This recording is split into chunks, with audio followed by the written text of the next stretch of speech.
And my brother bought me like this really nice watch for Christmas, which was like, thank you, bro. Such a good gift. And I've been getting a lot of great compliments. Doesn't it feel great? Like on my work trips. Yeah. Where like, it's like a community of people who actually can appreciate the watch. Right. Well, I don't know. Like they recognize, is that a Tissot? I'm like, yeah, thank you. It's like, that's a really nice watch. Oh, thank you. And you're like, I know. So where I'm like tuning it, like this is the first job I've had to where there's like a dress code. Oh, yeah. It's kind of unspoken. It's mostly business casual. But you're like keeping up with everyone else in the same... But yeah, I'm all of a sudden thinking about that now, and then I'm realizing it's like changing the way I think, so... Eric, I think what's happening is you're starting to value yourself more. I think you're right. Yeah, I think that's what's happening, and I love it. Welcome to Friends on Purpose, where two friends talk about life, love, and finding purpose.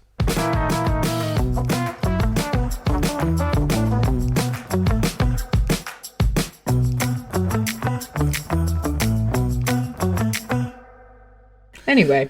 You know what? Speaking of looking forward... You're not going to start yet, are you? Yeah, I was going to. We do have a few housekeeping things we need to go over. We do. And I have them listed here, so we can get them out and over with. Okay, so I have 5 things. 5? And it's for our listeners. Oh, yeah. Right. Number 1, we've started putting links in the descriptions of our episodes. And I do want to say we've been putting links. We've linked everything conceivable. Yeah. Random So they're mentions. basically footnotes to the things we're talking about. Yep. Whether it's, fact checking or, a link to the meme we briefly referenced. So that you can be in the know, you can be part of that inside joke. Yep. It'll all be there for you. And I gave them a title. Did you see the title I gave them? I did, which you gave them rabbit footnotes. Yes. Yeah. For all the rabbit trails and holes we go down. Yeah, but mostly rabbit feet. Lucky rabbit feet, in fact. Rabbit footnotes, yeah. I thought was an appropriate clever title. I was very proud of myself. I don't know if you can tell, but I thought that was very clever. High five for you. The second thing, we're on Apple Podcasts now. So you can find us there. Third thing, we're going to start using Emily we're going to use as a lifeline. A phone a friend. Yeah, kind of to help us settle and explain things for us. Or mostly when Eric is getting something wrong. And I'm finding when Elaine needs a second opinion. I need someone else to beat up on Eric. No, or like something came up off camera where I was like, I need Emily to explain this because I am not doing it justice. So, and I needed Emily to explain it because you were not doing it justice. So you'll probably have to call her because my phone is tied up in the production. Yeah, I can call her. So she'll make an appearance every now and again when we need her. Yep. That's not to say she'll be on every episode, but sometimes she's on the other side of this wall on call, knitting her beautiful blanket. And did I tell you about that? Yes. Yes. Okay. You did. It's gorgeous. And I'll send you a picture of that. I know, too. and I do want maybe to explore. There are a lot of I've received some feedback for the 3 people that have been listening to our podcast that they love that there's video accompaniment, but they're often listening in the car, and so they're only on audio, and that they miss some of the visuals, which makes total sense. But that do we have visuals? Well, because sometimes we'll hold something up, or whatever. Okay, so we need to describe them. We need to describe them, or okay. We just need to have like a way to upload photos. Okay, we'll figure that out. Yeah, we'll figure that out. People need to see my sneakers. People need to see your sneakers. People need to see Emily's blanket. People need to see Seth. Yep. Yeah, okay. The animals, Okay, next thing. You can find bonus content on YouTube. So things that didn't make the cut because we went too long, if they seem like good nuggets, good like deleted scenes, we're going to post them in a separate playlist on YouTube. So YouTube is where it's at to find bonus content. And lastly, if you like us and you enjoy this podcast, do us a favor and rate and comment in your platform of choice, because it helps boost views and gets our name out there, and just kind of expands our reach. So yeah, we're really hoping to go from 3 to 6. Yeah, we need more than just our moms listening. Yeah. So Yep. that would be really helpful. Dope. I'm looking at you, Liz and Evelyn. Ladies. Our But biggest thanks fans. but thanks for listening. Absolutely. Okay. That's all I had. Okay, good job remembering that. So it is. I do want everyone to know that in all past iterations of our life, it would make total sense that like I were the administrative secretary and Eric was kind of floating along, just being the creative genius. And in this project we've been doing together, I have really been like kind of like a blob. And I never have my notes, and I'm never on time. And it's kind of out of character, but Eric's really just like rolling with it, and I really appreciate I haven't it. thought that at all about you. He's just saying that. You're doing your part because you're the reason people are here. Right. They want to listen to Elaine, and we all know that. Right, I account for 2. Which, of by the 3 way, there are listeners. 2 things I need to ask you about. Oh. First of all, our nerd versus geek episode. Mm-hmm. You are a yo-yo nerd, and we did not say that. And I went back and edited it, and You're so right. you started off with just nerding out on yo-yos, and then we got to your part like, "What are you a nerd about?" So And I'm like, "Oh, I don't think I'm a nerd about anything." Yeah. So we're just acknowledging that right now. Yeah, You we are do need a to call yo-yo back to that. nerd. I know, and Do you have any updates? yeah. Yeah.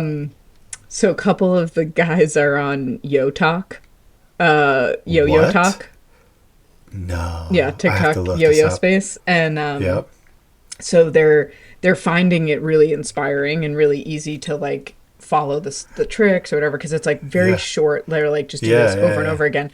So that's been really sweet. And then also in Yo Talk, there's a lot of like yo-yo paraphernalia, like a mounted wall rack where you can display all your yo-yos. And I've been kind of, because all my yo-yos are just in a sad pile on my desk, And so I was like, in true nerd fashion, I was kind of like, could I build this?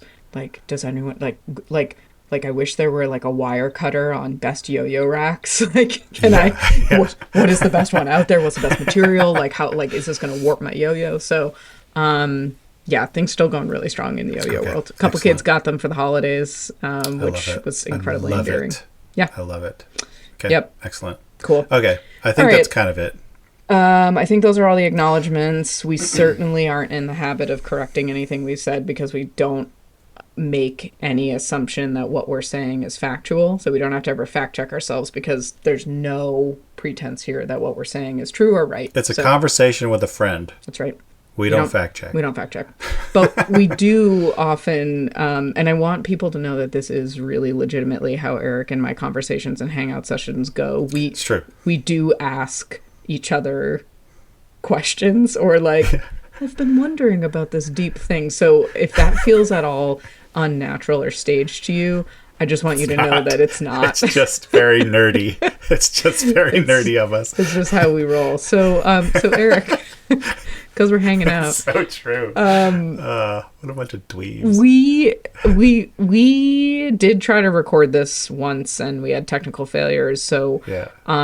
Just full disclosure, we've kind of already covered this a little bit, but I imagine that since we a little bit have minds like goldfish right now, given our advanced age, it'll be kind of a little bit of a different conversation. So I'm looking forward to that. So Eric, we're going to retry I'm going to ask you this to think about this and reflect. If you could relive one season of your life, not to change it, but just to feel it again, which season would that be? And why?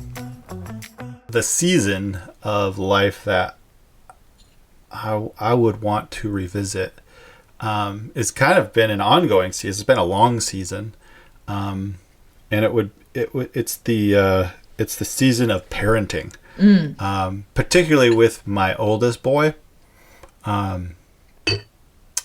Samuel, because he is my first, and so like I feel like everything with him is brand new for me in the realm of parenting. Like we experience it first with him because he's the one, who's ahead of everybody. Breaking the mold. Yeah. And so I broke it down to like three moments over time that I kind of like I would like to go and experience again just to feel. The first would be when he was real little. So like diapers. Like probably a year to 18 months. And they say this happens sooner for mothers. Yeah. So it's kind of totally tracks. But like, it took a year for me to warm up to this thing. Took a year for me to realize I was a dad. And it's probably going to sound kind of cliche, but like there was this moment in the living room where like Samuel's just playing with his trucks or whatever. We're just having fun. And something just comes over me and it like hits me and I'm like looking at him and I'm like, oh shit. Like I really love this kid, like to the point where, and this is the cliche, like you'll never love anyone like you love your kids, and if people who don't have kids, will never know a love this deep, which I don't believe. I think people can experience that kind of love in a different relationship. Yeah. But it is a very profound, it's very unique, very profound, feeling. Yeah. And I remember the night where it just like hit me, like I would give my life for this person, and I've never felt that way about anyone. Even Emily, like it's just a different relationship, right? Totally. And even that, I will say, we're gonna be 20 years this May. There's been a depth and a closeness that I've gained with Emily in just these last 5 years that's been really profound too, but we're not visiting that one. Right. That's a different. But I remember like it was just like it was like a wave that kind of washed over me, and it was just like almost scary. Yeah, overwhelming. Like oh shit, like all of a sudden I have something to lose, and I would love to feel that way again, like to have that first time feeling. Because I definitely felt that with my other kids, but it was familiar to me. You knew what it was by the time it happened. So it was like the newness of that, like the innocence of it, was like something I just remember fondly and would definitely love to like experience again. Have you asked Emily? Does she remember that moment, or like for herself? No, I haven't asked her. Am I queuing up a phone a friend? Call her up. How much do you love your kids? When did you know you loved Samuel?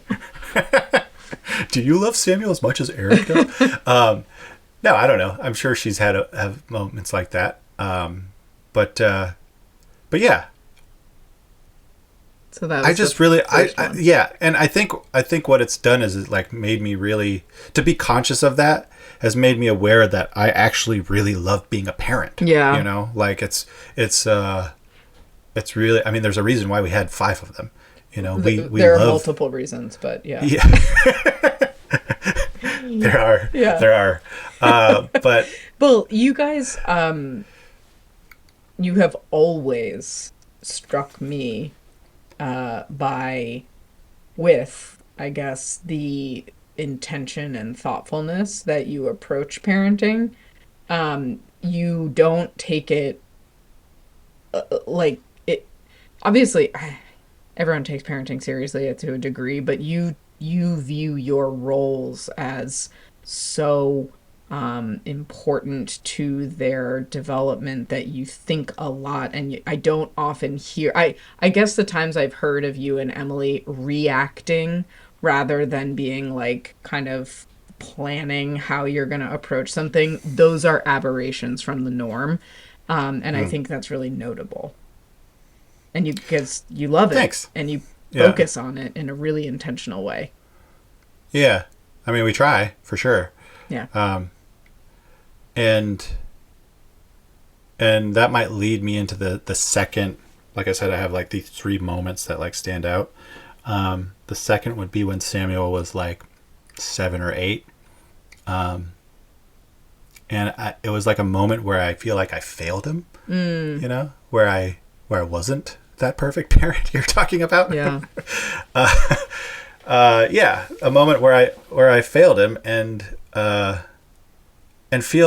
still feel bad about it, but like I feel like, okay, so I know I've shared this with you, but like, side note, there was like this little thing that happened to me where you were that time when we were filming the college's YouTube Oh yeah. Yeah. Yeah. show. Yeah. And we were in the middle of filming, and somebody interrupted by coming into the room. Mm-hmm. And it was like this moment that kind of changed my perspective, and it was like a lesson for life for me, to where this woman came in, she interrupted us. We were in the middle of recording. We were doing something very important. Yeah, it was fine. But I got the impression she was used to coming in like it was her space. Yeah. But it wasn't her space. Right. It was a space for all the professors to store things, to use as a studio and other things. The college would have done well to like put up a sign, Totally. you know. But no one whatever. really owned it anyway. Yeah, It doesn't matter. right. So she was kind of miffed. I was very apologetic. But I was also like inside, I was a little annoyed that she was annoyed because it's not her space. Yeah. Come to find out through the conversation, she would actually come in there to pump Yeah. for her child, Yeah. who was an infant, obviously, and being in a similar position where I had an infant and Emily's doing the same thing. Yeah. Like I understood, like, oh, not only is this your space, but also like You're trying to juggle all this stuff. Like, you're trying to, and you're also in kind of a fragile state at this Totally. point, Totally. So like, I'm trying to be really understanding. She left still miffed, she left still frustrated, and I felt really bad because I felt like I didn't handle it that well. And for like a week or two after, I was just kind of kicking myself about it until I went to go edit the video. And the whole conversation was recorded. Like I was on screen talking to her, Right. and I could hear her clearly. So I actually got to like relive a moment, like I actually had that opportunity that we're talking about, and see exactly what was happening. And to my surprise, I like watched through it and like concluded that like, wait a second, I actually handled that pretty great. Yeah. Like that's not at all like all my insecurities and my like self-consciousness was like all made up in my head. Yeah. Like I was very kind and accommodating and she Respectful was and she was just having a bad day, and there's only so much of that I can fix, right? And so like I actually felt pretty good about it, afterwards. I wonder how she would have felt if she rewatched it years. Yeah, I don't know. A couple weeks later. But what it taught me was like, okay, I can't really trust myself, and I can't really trust my own like internal narrative. And that's not to say that, all my altercations or whatever are handled like I handled that one. Yeah, but it says something but about how emotion shapes our memory. Yeah, right. And so I feel like that lesson, because I've carried that through, like I've applied this kind of mentality to other things in my life that help me not like obsess over my insecurities. Yeah. You know, it's Yeah. like it's been a good tool Yeah. for me to remember that, you know, I can't always trust myself in situations like these. It's great to remember that I really can't trust myself at all. In conclusion, I don't know I'm a how else to super say it, unreliable narrator. but it makes me feel like I could go back and revisit some of these moments where I've failed. Yeah. You know, and show myself a little grace and give myself permission to kind of rewrite the narrative. You know, and so there's this moment with Samuel where it was he was 7 or 8, and it was during a church meeting. The leader of our church, who was very he's kind of the reason why the whole environment was so toxic. He was just like kind of that narcissistic cult leader, right? Yeah. And so I'm so sorry to interrupt your flow, but I do want to just mark that I have heard some folks who have been listening who are interested, if you're ever interested in your own summary in your own words, of hearing more. We do kind of dangle like that you're a used to be, you know, right-wing Christian in a high control church, and how like we did come to be, but that does beg a lot of questions. So I just am marking it for anyone who's listening. We know, you know, that might be something that we talk about. It might not be. It's incredibly, you know, sensitive, you know, topic, but that, you know, it is, especially the character of John, you know, who people we know in common, you know, have spoken out about what he's doing, but it's a kind of almost still like a living, breathing entity in certain ways. And I just, I don't know. It's, you know, just thanks note for that. Yeah. Anyway, he's not he's not a good dude. And he went after Samuel. All of that to say is that he went after Samuel publicly during a meeting at 7 or 8. And he basically chewed him out for cracking a joke that John prompted, right? Yeah. He asked there's a row of young boys sitting in the front. It was kind of a place of privilege. Like, if you're well behaved, you get to sit up front. Samuel was happy to be there for a few weeks, you know, because he was finally old enough and well behaved enough to be up there. John asked a question in relation to his sermon, and he asked it of the boys up front. I don't even remember what the question was. But Samuel replied in a very witty, very funny answer that made the whole congregation laughed. Yeah. And it was funny, right? Yeah. It wasn't like disrespectful. It wasn't disrespectful. It wasn't and it wasn't like answering the question, the heart of the question. Yeah. It was just like a retort. Samuel is that kind of guy. Yeah. And I was, you know, and I was proud of him. But you could tell it this is how weak this guy's ego is, or whatever. You know, he was threatened by this little boy's joke. You know, Samuel got the whole group to laugh, whereas this guy was always trying to do that. Yeah. You know, and so he basically chewed him out right there in front of him, like, "You're a very disrespectful young man," and you know, he had some harsh words to say. Yeah. And so he sent Samuel back to sit with us. Samuel's mortified. Yeah. We get done with the meeting.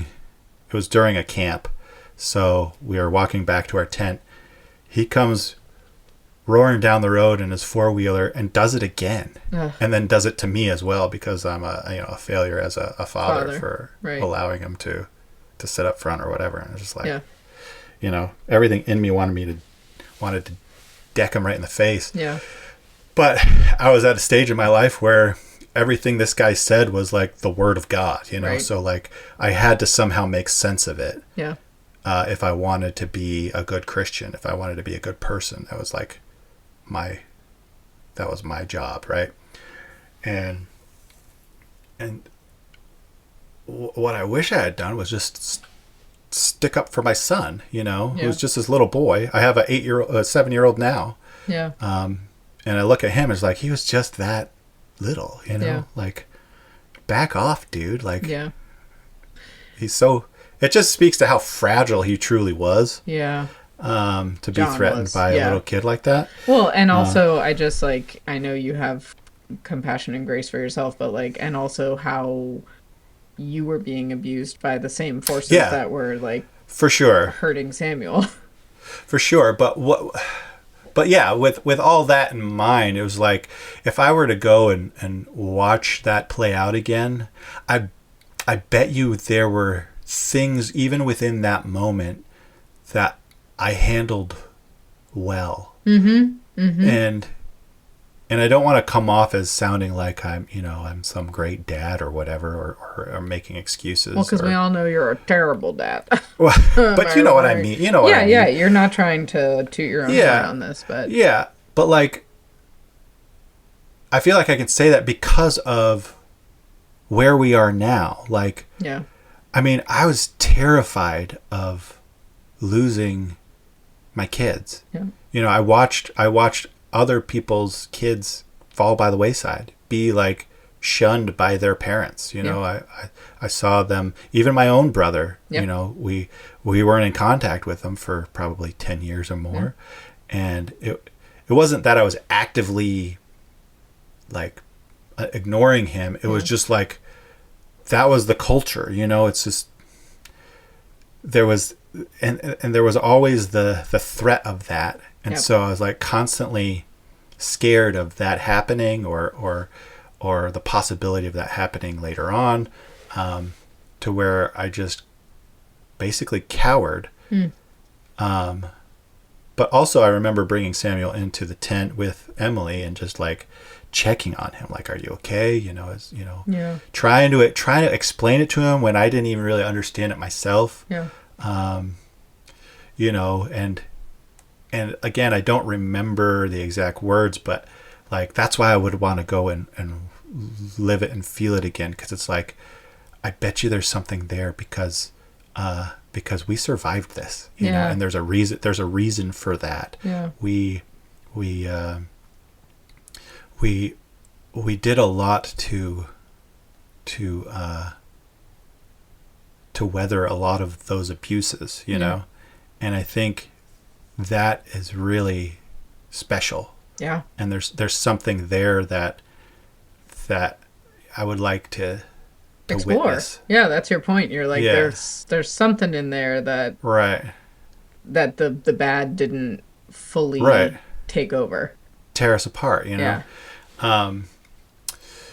So there's that, and it's funny because I listen to a lot of audiobooks. What do you say? You can't say do you say I read a book? I just say I read.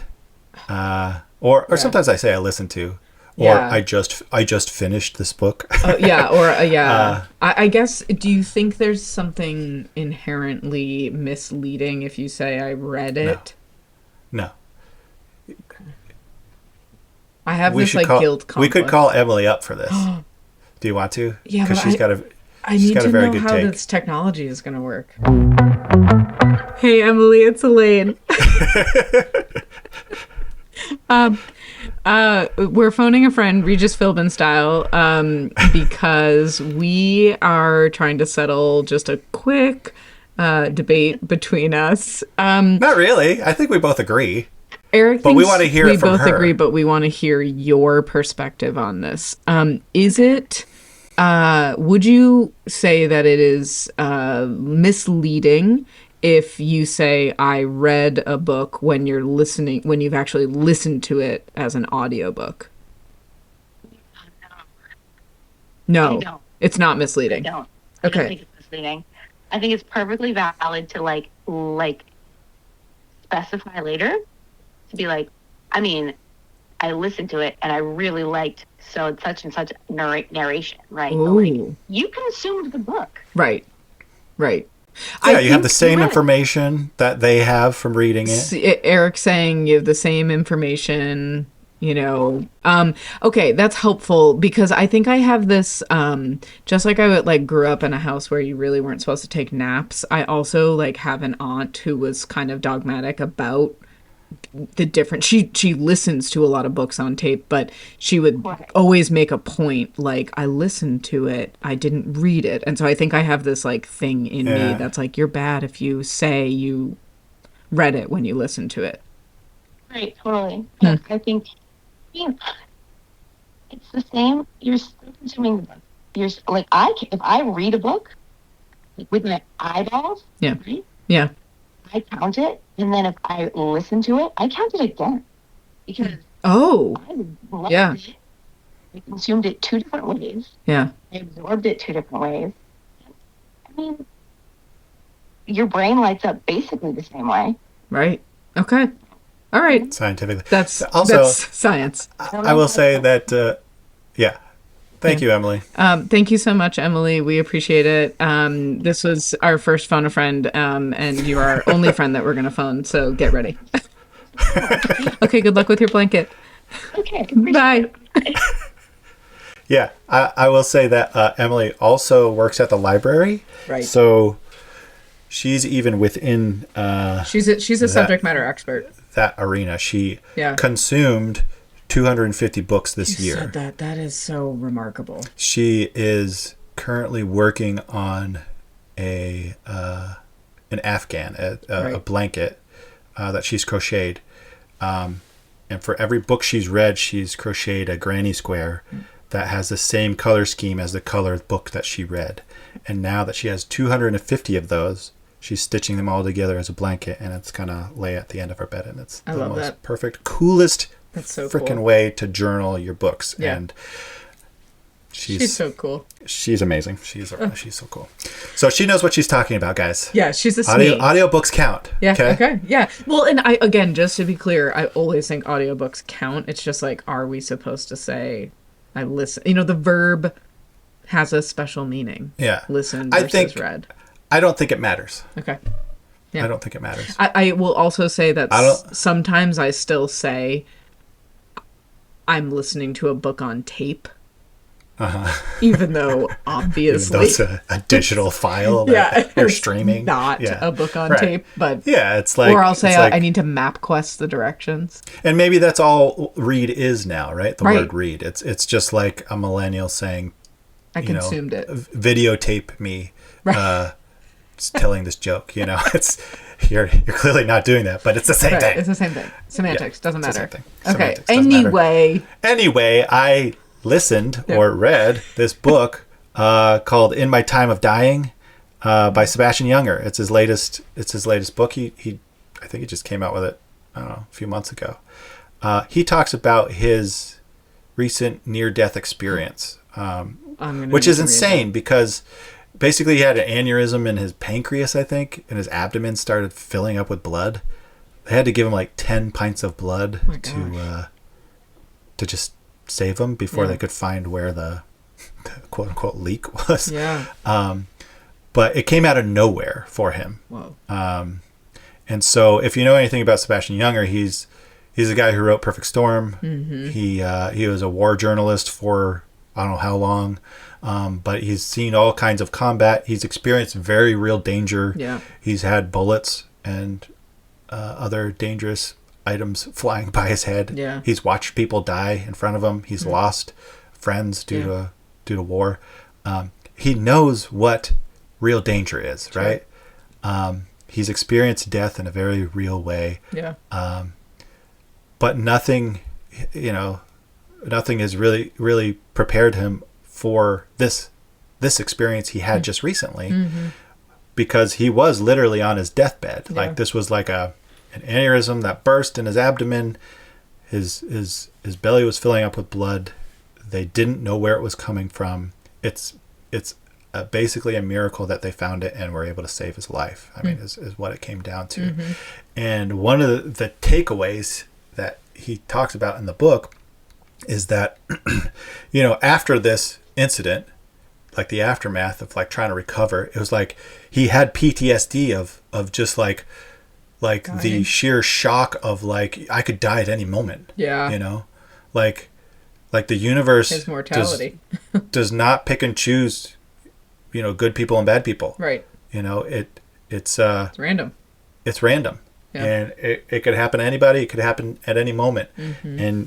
And so he's like mentally like freaking out, and it was a kind of PTSD for him. And what helped him shift that was something one of the ICU nurses said to him, which he discovered that wasn't even a person anybody knew. Like, he even questions, gosh, I have chills. was that person even real? There? Because what she said was, death can be scary, or you could look at it as sacred. Wow. And he was basically able to flip the narrative and just say, okay, well, I could be scared of this thing, or I could use it as, a way of just making the most of what time I do have. Yeah. And while that's not a very original sentiment, it was very real for him in the sense that it's like... Well, because it was paralyzing him a little. Right. In that moment, yeah. And it was a coping mechanism. Here's how I can retrain my brain. Yeah. And I think that's kind of what I'm trying to say too, is like, not that I experienced any of that kind of trauma. Yeah. But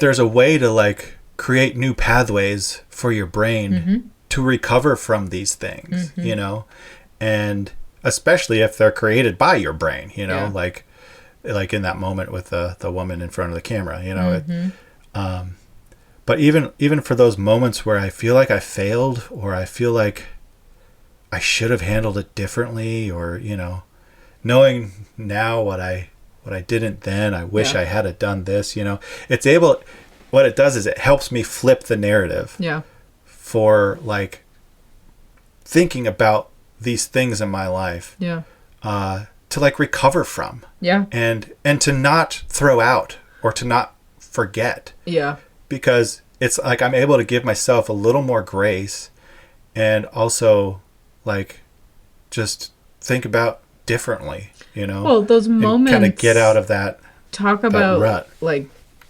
reframing as like death is sacred. Well, so are all of the moments that have led us to where we are right now, because I sometimes think I think about how shame is such a powerful emotion, because it kind of, I feel like when humans feel ashamed, they do some of their worst things. And and it brings us to really dark places, but the memory of when you've done something, maybe you've acted out of character, or you didn't live up to a standard you have for yourself, or someone has hurt you and you reacted in a way you don't like, the memory stays with us, I think, for the sole reason of reminding you when you get back to that moment, as we all do, to be like, oh, let me step on the different path now. It's like why, we have pain and, physical pain. It's like, oh, don't do that again. That's really not good for you. Yeah. And so some of those moments where you remember that you're like, ugh, I hate the way I felt when I didn't stand up for Samuel in that moment, means that the next time when you find yourself there, you're going to be more likely to stand up for him, because you want to avoid that. Well, but also I can still love myself. Yeah. Totally. Like yes, I would definitely do it differently next time, but I can also still love who I was then. Yes. Yeah. And I think in this particular situation, there's a lot about me that I don't like, No. Yeah. I hate it. Oh, don't say that about my friend. but it's with these new tools I have, it's like I'm able to remedy that. Yeah. I'm able to salvage the last 20, 30 years of my life and not just throw it out. Yeah. Not just to start over again, but to say, no, this is actually a part of my story. Yeah. And I get to reframe it in a way that that is healthier, and I think and doesn't cause me mental pain. What you have also said in the past, since we're reliving season, you mark this like 18 years since Samuel was born to where he's like on the brink of, he's an adult now, as like this very distinct chapter of parenting. And I think you like it because you've been seeing your kids grow, which has just been phenomenal, but you were also marking how you've grown, how that's transformed you. So what's the third one that... Yeah, well, that's exactly right. So like the third one was just recently. It was New Year's Eve. Oh yeah. And it was like a split second. Yeah. And Samuel comes down. He's heading to a party. He's gonna go party with his friends for New Year's Eve, and he comes down. He looks so fucking good. like I was like, damn. Yeah, like he looks so good. Like, and I even told him. And again, it was like a split second kind of. I was like, wow, man, you look great. You look awesome. And he's like, oh, thank you. But like, it was his own style. Yeah, he did it all on his own. It was his own thing. Like, like he looked like a model at a JQ, right? or GQ or J. Crew. I'm not sure J. which Crew. one. Yeah, mixing them up. But no, like 15 minutes before, he's like, Dad, can you tie this tie for me? I forget how. Yeah. And this is like the most dad thing you can do for your son. Like, yes, I would love to. You know, like and let me tell you about it while I'm doing it. Yeah, and I do it. I take it off. I throw it on him. I remind him how to do it. He's like, oh yeah, okay. I'm thinking he's gonna have like a button down or whatever. Yeah. No, he just throws it over his neck, and he might have. It might have been a loose collared shirt, but I don't even think it was that.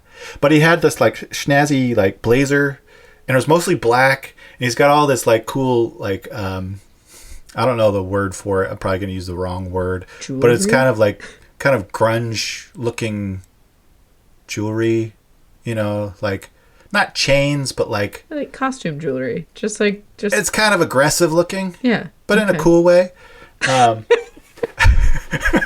It's not like dog collars or anything, but like it's just cool. Yeah, nothing I would wear, right?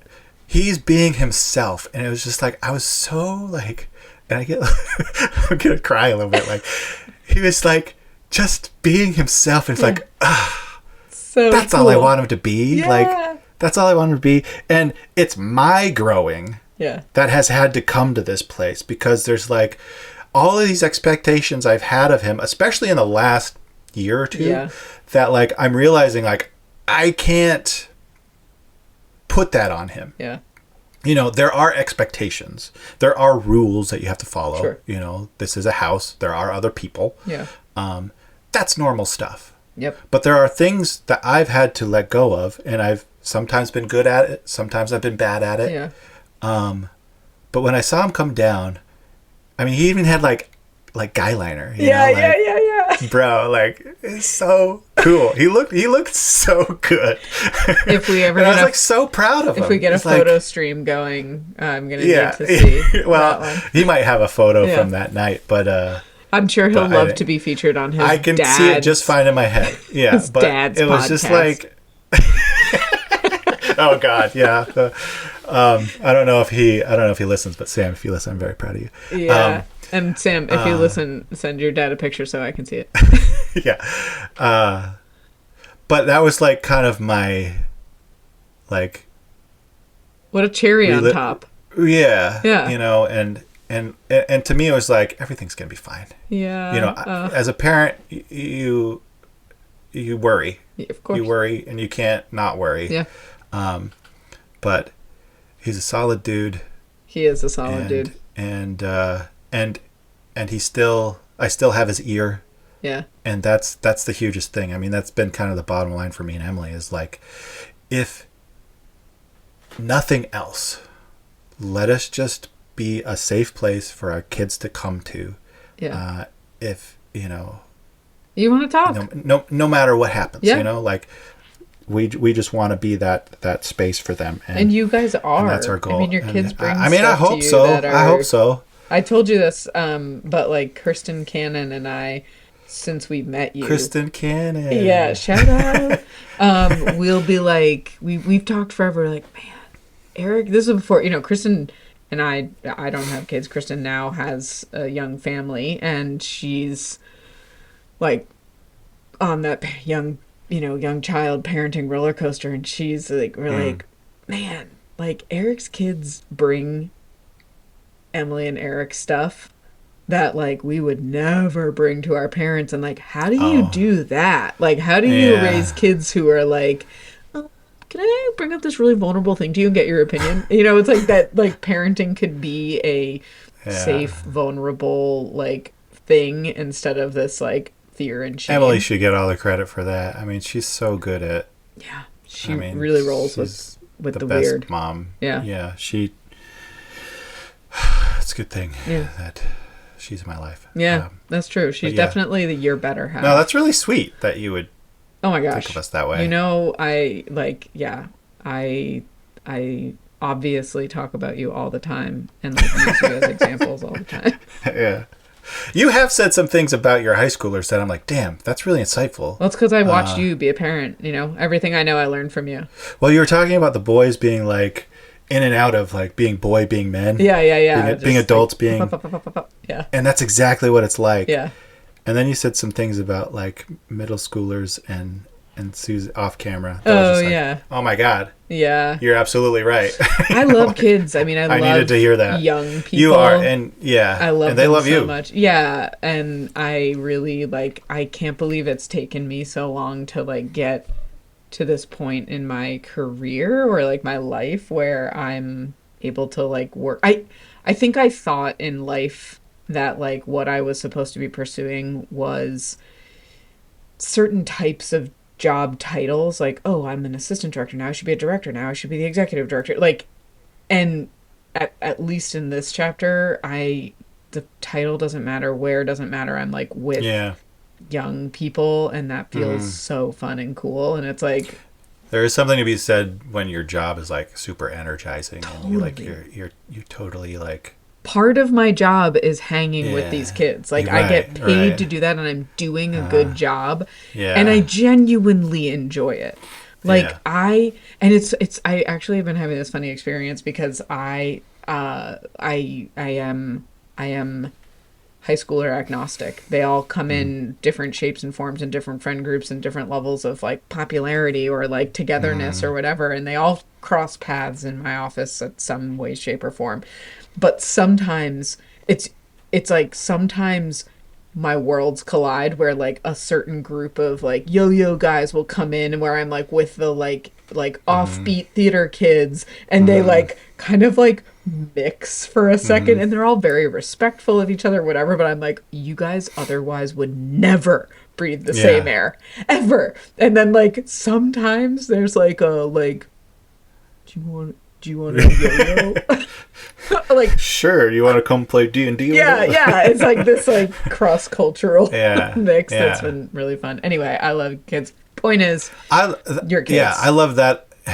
I love that about teaching at the college. Yeah.